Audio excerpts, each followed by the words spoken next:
Persian Gulf War, 550,000 American troops have amassed in Saudi Arabia. They are ready to face dictator Saddam Hussein and his notorious army, now occupying Kuwait.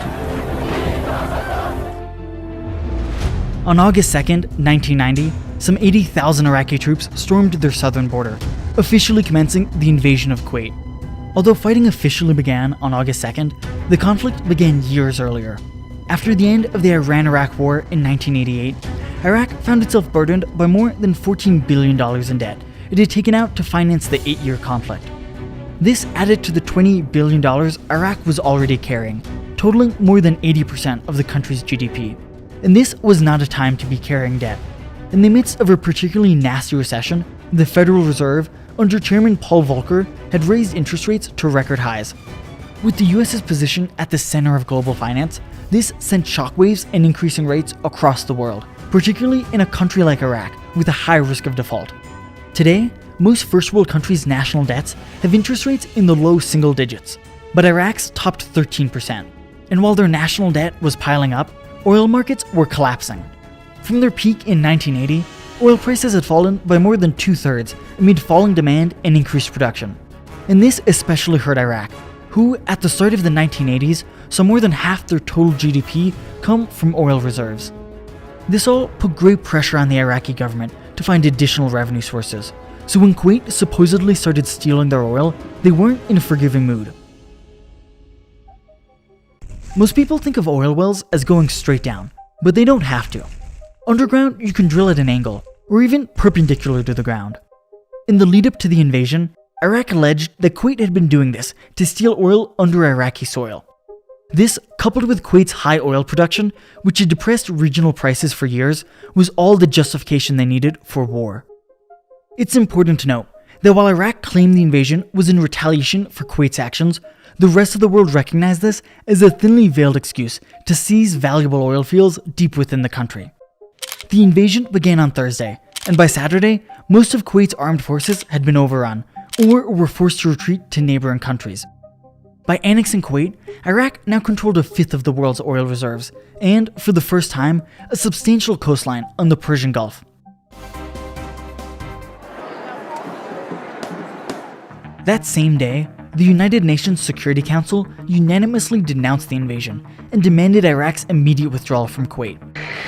And following extensive consultations with our coalition partners, Saddam Hussein was given one last chance to withdraw unconditionally from Kuwait.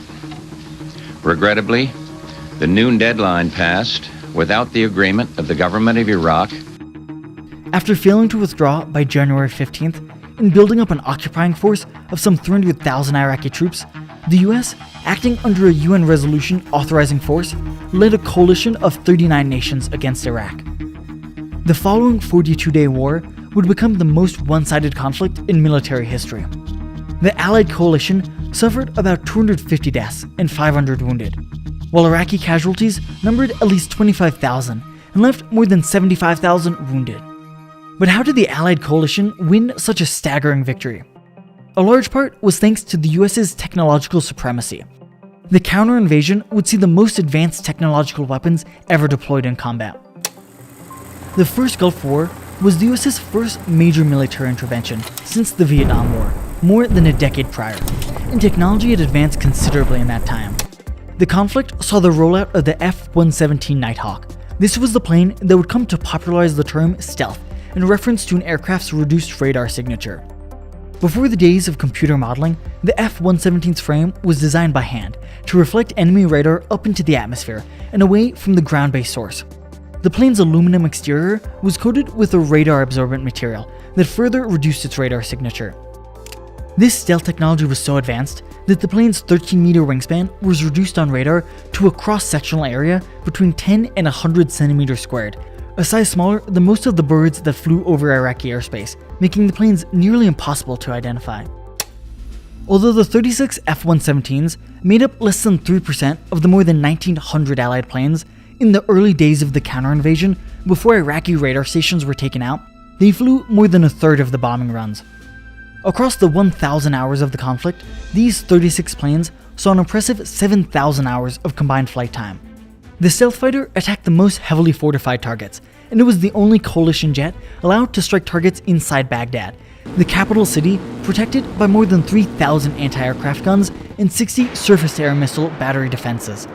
Despite these defenses, the F-117 was never shot down over Iraqi skies, and over its whole 25 years of service, only 3 would ever be downed by enemy defenses. More than just stealth technology, equipped on these planes were the most advanced bombs ever developed. Laser-guided bombs, first introduced during the Vietnam War, allowed coalition forces to pick apart hostile tanks from miles away. The planes releasing the bombs, or target control aircraft, or even forces on the ground, would illuminate the target with an infrared laser. Sensors in the bomb's nose would then lock onto the reflections from the laser, and mini computers fitted within the casing would then control adjustable fins on the bomb to guide them to their target.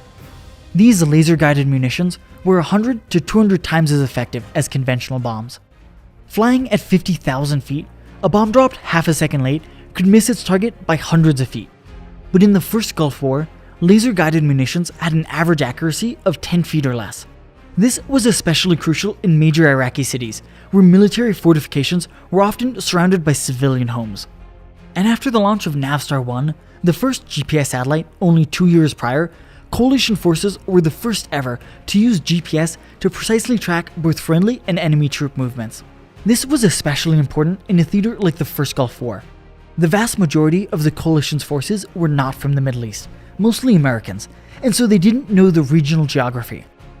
And whereas European and East Asian theaters of war provided geographical landmarks to use as guides, most of Kuwait and Iraq were empty deserts, with no mountains or rivers and very little infrastructure to aid in navigation. GPS technology allowed ground troops to coordinate real-time movements across hundreds of miles of open desert, proving a decisive advantage.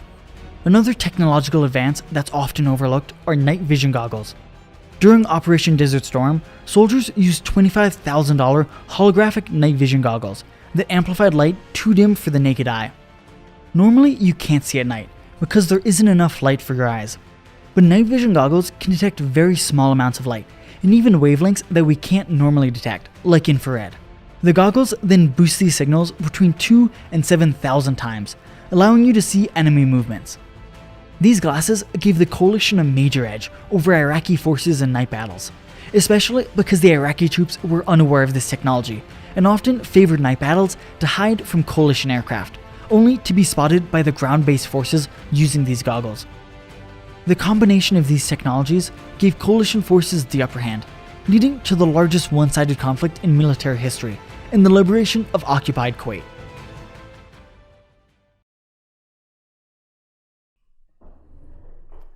Hey guys, as you could probably tell, this was a different style of video than what we normally do. In both what we talked about, it was sort of half history in the beginning, half science behind the history at the end, and also just the editing style we chose to do it in. So if you liked either of these two changes, be sure to let us know, and then we can keep making some of our videos in this newer style. And also, if you like the half history, half science, and you have some ideas for what you want to see, be sure to let us know down in the comment section below. As always, have a great day, and remember, there's always more to learn.